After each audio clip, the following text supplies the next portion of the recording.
Direction à présent Essaouira, où le forum annuel des droits de l'homme se poursuit. Fodé Silla, ambassadeur itinérant auprès du président de la République du Sénégal, y prend part. Il est en direct de cette très belle ville qui abrite aussi le festival Gnawa Musique du Monde. Fodé Silla, bonjour et merci d'avoir accepté notre invitation.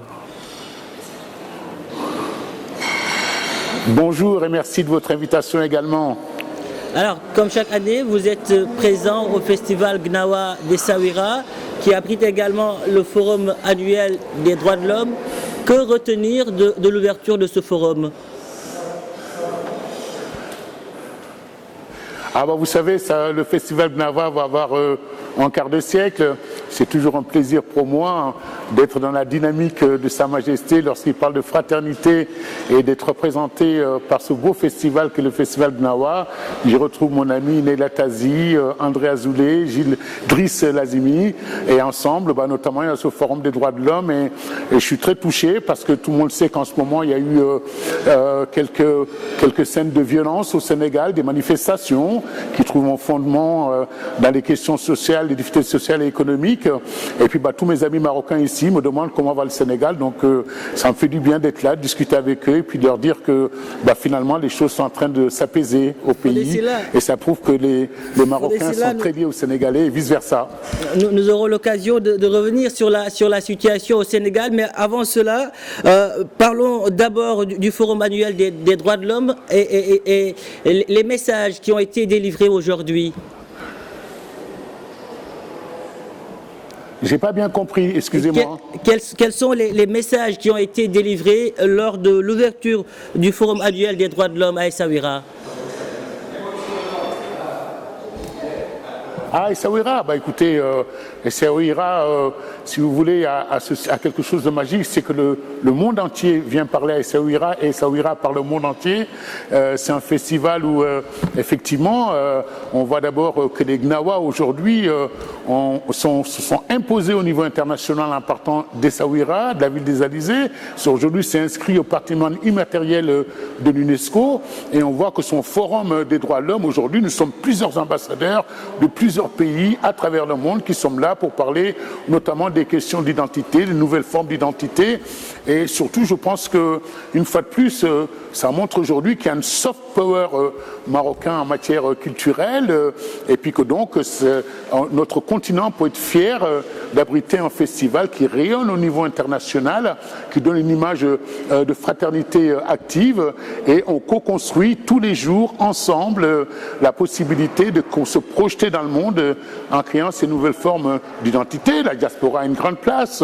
On parle aussi bien de musique, on parle de ces fusions culturelles auxquelles on assiste, qui vont du jazz avec le Gnawa. Hier soir, à l'ouverture, c'était des tambours du Burundi qui faisaient une fusion avec les Gnawa de Essaouira. Donc, à tous les points de vue aujourd'hui, je suis fier d'être là et d'être au milieu de ce foisonnement culturel, j'allais dire marocain, quelque part africain et quelque part mondial. Des événements qui montrent également que le Maroc aussi est un bon élève en matière de respect des droits de l'homme, n'est-ce pas? Oui, absolument. Je pense que aujourd'hui, vous savez que en ce qui concerne le Sénégal, moi je suis d'autant plus content d'être là que nous avons des liens très très forts entre le Sénégal et le Maroc, qui passe aussi par cette filiation à travers la Tijaniya, qui passe par le fait que Sa Majesté au moment de la Covid a été présent auprès des pays africains. On a été tous résilients ensemble pour qu'on ait accès à des soins, pour qu'on ait accès à des produits pour pouvoir effectivement faire face à cette pandémie.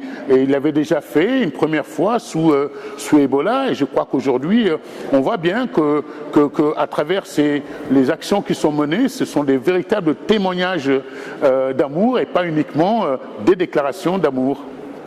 Fodé Silla, vous avez récemment appelé au dialogue dans un article repris entre autres par le journal Le Monde et la presse africaine.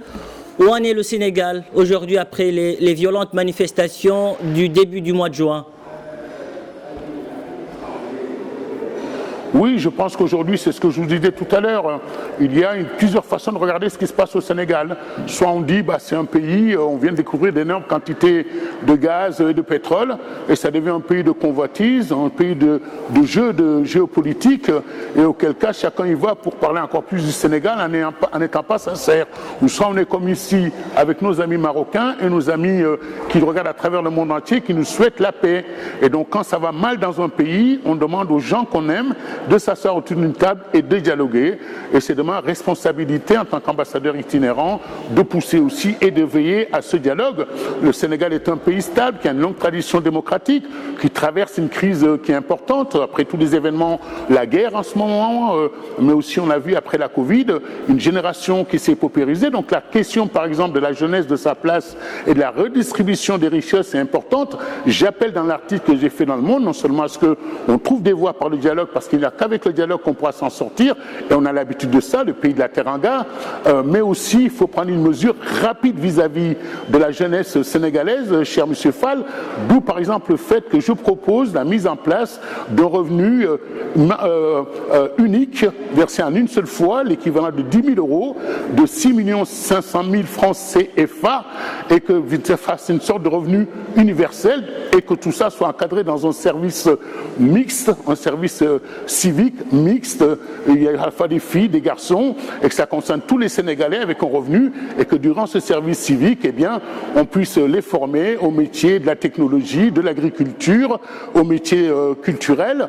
Et je pense qu'aujourd'hui, il faut qu'on prenne en compte le fait que quand on a 300 000 jeunes qui arrivent chaque année sur le marché de l'emploi, on n'a pas les capacités immédiatement de leur trouver un emploi, et tout ça est quelque chose sur lequel il faut veiller. C'est un peu comme de l'huile sur le feu, et je pense que si on arrive à mettre en place ce service civique avec une dotation universelle, ce serait une bonne chose.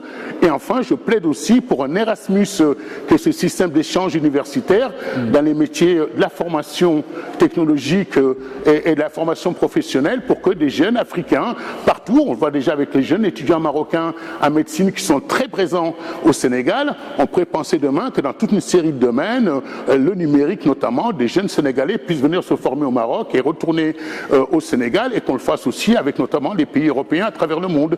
Donc je pense que pour moi l'essentiel aujourd'hui, c'est de dire nous avons 30% de la jeunesse au Sénégal qui a moins de 70 ans, qu'est-ce qu'on apporte comme solution, et aux hommes politiques de se mettre autour de la table pour régler cette question à travers le dialogue. Fodé Sylla, merci. Merci pour toutes ces précisions. Je rappelle que vous êtes ambassadeur itinérant auprès du président de la République du Sénégal, Macky Sall. Merci beaucoup. Absolument, les Sénégalais ne sont pas des émeutiers mais des électeurs. Merci à vous.